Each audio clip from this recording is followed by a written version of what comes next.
നമസ്തേ, പ്രീതാസ് കെല്ലറിലേക്ക് സ്വാഗതം. എല്ലാവരും സുഖമായിരിക്കുന്നു എന്ന് വിശ്വസിക്കുന്നു. ഒരു നേന്ത്രപ്പഴം, ഒരു കപ്പ് പച്ചരിയും ഉണ്ടെങ്കിൽ നമുക്ക് വളരെ ടേസ്റ്റി ആയിട്ടുള്ളൊരു സ്നാക്ക് ഉണ്ടാക്കാം. ഇത് കുട്ടികൾക്കും മുതിർന്നവർക്കും എല്ലാവർക്കും ഇഷ്ടപ്പെടുകയും ചെയ്യും. അപ്പോൾ വീഡിയോ എല്ലാവരും സ്കിപ്പ് ചെയ്യാതെ മുഴുവനായിട്ട് കാണുമെന്ന് വിചാരിക്കുന്നു. വീഡിയോ ഇഷ്ടമായിട്ടുണ്ടെങ്കിൽ ഒന്ന് ലൈക്ക് ചെയ്യാനും മറ്റുള്ളവർക്കൊക്കെ ഷെയർ ചെയ്ത് കൊടുക്കാനും മറക്കില്ലല്ലോ. സബ്സ്ക്രൈബ് ചെയ്യാത്തവർ ഒന്ന് സബ്സ്ക്രൈബ് ചെയ്യാനും മറക്കല്ലേ. എന്നാൽ നമുക്ക് ഈ സ്നാക്ക് എങ്ങനെ ഉണ്ടാക്കുന്നതെന്ന് നോക്കാം.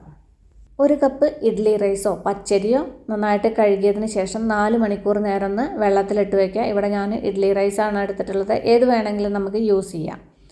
ഇനി ഇത് അരച്ചെടുക്കാൻ വേണ്ടിയിട്ട് മിക്സിയുടെ വലിയൊരു ജാർ എടുക്കുക. അതിലേക്ക് നമ്മളിപ്പോൾ ഈ കുതിർത്ത് വെച്ച ഇഡ്ഡലി റൈസ് ഉണ്ടല്ലോ, ആ വെള്ളം കളഞ്ഞതിന് ശേഷം ആ റൈസ് ഇതിലേക്ക് ഇട്ട് കൊടുക്കുക. 3 ടേബിൾ സ്പൂൺ തേങ്ങ ചിരവിയത് ഇട്ട് കൊടുക്കുക. ഒരുപാട് തേങ്ങയുടെ ഒന്നും ആവശ്യമില്ല. കഷ്ടിയൊരു 1/2 ടീസ്പൂണോളം ജീരകവും 2 ഏലക്കയും ഇതിലേക്ക് ഇട്ട് കൊടുക്കുക. പിന്നെ അതിലേക്ക് കുറച്ച് വെള്ളം ഒഴിച്ച് കൊടുക്കുക. ഒരുപാട് വെള്ളം വേണ്ട, കുറച്ച് വെള്ളം ഒഴിച്ച് കൊടുത്താൽ മതി. വെള്ളം ഒഴിച്ചതിന് ശേഷം ഇതൊന്ന് നന്നായിട്ടൊന്ന് അരച്ചെടുക്കുക. ഇനി അത്യാവശ്യം വലിയൊരു ബൗൾ എടുക്കുക. അതിലേക്ക് നമ്മളിപ്പോൾ ഈ അരച്ച് വെച്ച മാവുണ്ടല്ലോ, ആ മാവ് ഇതിലേക്ക് ഒഴിച്ച് കൊടുക്കുക. ഒരുപാട് വെള്ളം വേണ്ട, കണ്ടില്ലേ, ഇത്രയ്ക്ക് വെള്ളം ഒഴിച്ചിട്ട് അരച്ചെടുത്താൽ മതി. ഇനി നല്ല പഴുത്തൊരു നേന്ത്രപ്പഴം ഞാനിവിടെ എടുത്തിട്ടുണ്ട്. പഴം മുഴുവനായിട്ട് എടുത്തിട്ടില്ല, അതിൻ്റെ 1/4 ഭാഗം എടുത്തിട്ടുള്ളൂ. മുഴുവനായിട്ട് എടുത്താലും കുഴപ്പമില്ല. അതിൻ്റെ തൊലിയൊക്കെ ഒന്ന് കളഞ്ഞതിന് ശേഷം ഇതൊന്ന് കട്ട് ചെയ്തെടുക്കുക. ഒരുപാട് നൈസായിട്ട് കട്ട് ചെയ്യേണ്ട ആവശ്യമൊന്നുമില്ല. സാധാരണ നമ്മൾ സ്നാക്സൊക്കെ ഉണ്ടാക്കാൻ 4 കട്ട് ചെയ്യില്ലേ, അതുപോലെ ഒന്ന് കട്ട് ചെയ്തെടുക്കുക. ഇനി ഒരു പാൻ എടുത്തിട്ട് അതിലേക്ക് 1 ടീസ്പൂൺ നെയ്യ് ഇട്ട് കൊടുക്കുക. നെയ്യിട്ട പോലെ തന്നെ അതേപോലെ കുറച്ച് വെളിച്ചെണ്ണ ഇതിലേക്ക് ഒഴിച്ച് കൊടുക്കുക. വെളിച്ചെണ്ണയും കൂടി ഒഴിച്ചതിന് ശേഷം പാൻ ഒന്ന് ചുറ്റിച്ച് കൊടുക്കുക. പിന്നെ ഇതിലേക്ക് കുറച്ച് തേങ്ങയുടെ കഷ്ണങ്ങൾ ചെറുതായിട്ട് നൈസായിട്ട് കട്ട് ചെയ്തെടുത്തിട്ടുണ്ട്. ആ തേങ്ങ കഷ്ണങ്ങൾ ഇട്ടിട്ട് ഇതൊന്ന് വറുത്തെടുക്കണം. ഒരുപാടല്ല, ഒന്ന് ചെറുതായിട്ട് ചുമക്കനൊന്ന് വറുത്തെടുക്കുക.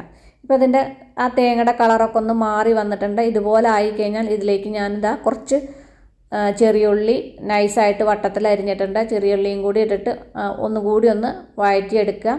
ആ ഉള്ളിയുടെയൊക്കെ ഒന്ന് കളറ് മാറി വരുന്നത് വരെ ഒന്ന് വഴറ്റുക. അപ്പോൾ ഉള്ളിയും തേങ്ങയൊക്കെ നല്ല ഗോൾഡൻ കളറായിട്ടുണ്ട്. ഇനി നമുക്കിതൊരു ഈ പാനിൽ നിന്ന് ഇതൊരു ബൗളിലേക്ക് മാറ്റാം. ഇനി നമുക്ക് ആ സെയിം പാൻ തന്നെ മതി. അതിലേക്ക് കുറച്ചുകൂടി അധികമൊന്നും വേണ്ട, ഒരു 1/2 ടീസ്പൂണോളം നെയ്യ് ഇതിലേക്ക് ഇട്ട് കൊടുക്കുക. ഇട്ടതിന് ശേഷം നമ്മൾ നേരത്തെ കട്ട് ചെയ്ത് വെച്ച പഴം ഉണ്ടല്ലോ, ആ പഴത്തിൻ്റെ കഷ്ണങ്ങൾ ഇതിലേക്ക് ഇട്ട് കൊടുക്കുക. പഴത്തിൻ്റെ കഷ്ണങ്ങൾ ഇട്ടതിന് ശേഷം ഇതൊന്ന് വഴറ്റിയെടുക്കുക. പഴമൊക്കെ നന്നായിട്ട് വെന്തതാവണം.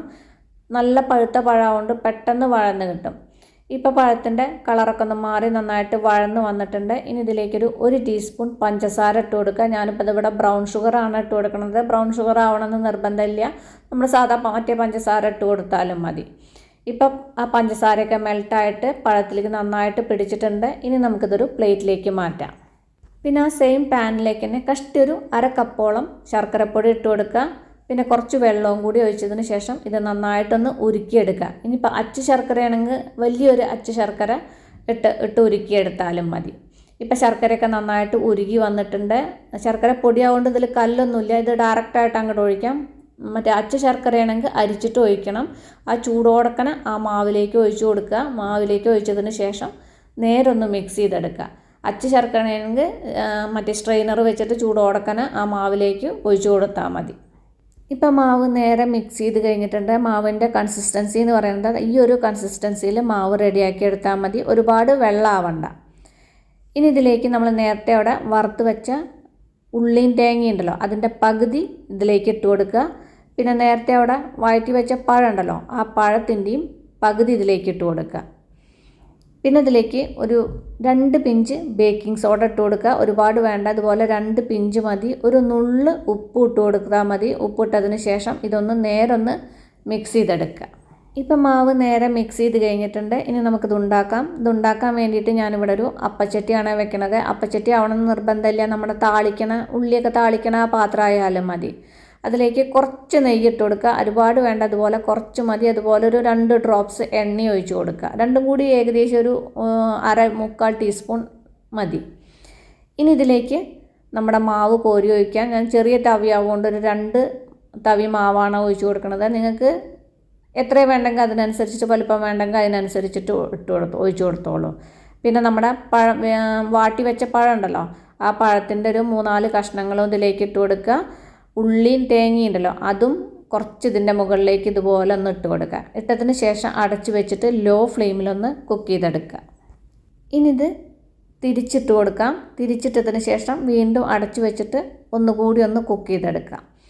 ഇപ്പം നമ്മുടെ അപ്പം നന്നായിട്ട് വെന്തിട്ടുണ്ട്. ഒരു കുഞ്ഞി കലത്തപ്പത്തിൻ്റെയൊക്കെ ടേസ്റ്റാണ്. നല്ല ഭംഗിയുണ്ട്, നല്ല ടേസ്റ്റും ഉണ്ട്. ഇതുപോലെ നമുക്ക് ബാക്കിയുള്ളതും കൂടി ഉണ്ടാക്കിയെടുക്കാം. അപ്പോൾ അതെല്ലാവരും ഒന്ന് ട്രൈ ചെയ്ത് നോക്കൂ. നല്ല ടേസ്റ്റാണ്, ഒരുപാട് മധുരമില്ല, നല്ല ടേസ്റ്റുമാണ്. കുട്ടികൾക്കും മുതിർന്നവർക്കും എല്ലാവർക്കും കഴിക്കാൻ പറ്റിയതാണ്. അപ്പോൾ അതെല്ലാവരും ഒന്ന് ട്രൈ ചെയ്ത് നോക്കൂ. ട്രൈ ചെയ്ത് നോക്കിയിട്ട് ഫീഡ്ബാക്കൊക്കെ എന്നെ അറിയിക്കാൻ മറക്കല്ലേ. അപ്പോൾ നമുക്കിനി അടിപൊളി പുതിയ റെസിപ്പിയുമായി കാണാം. നന്ദി, നമസ്കാരം.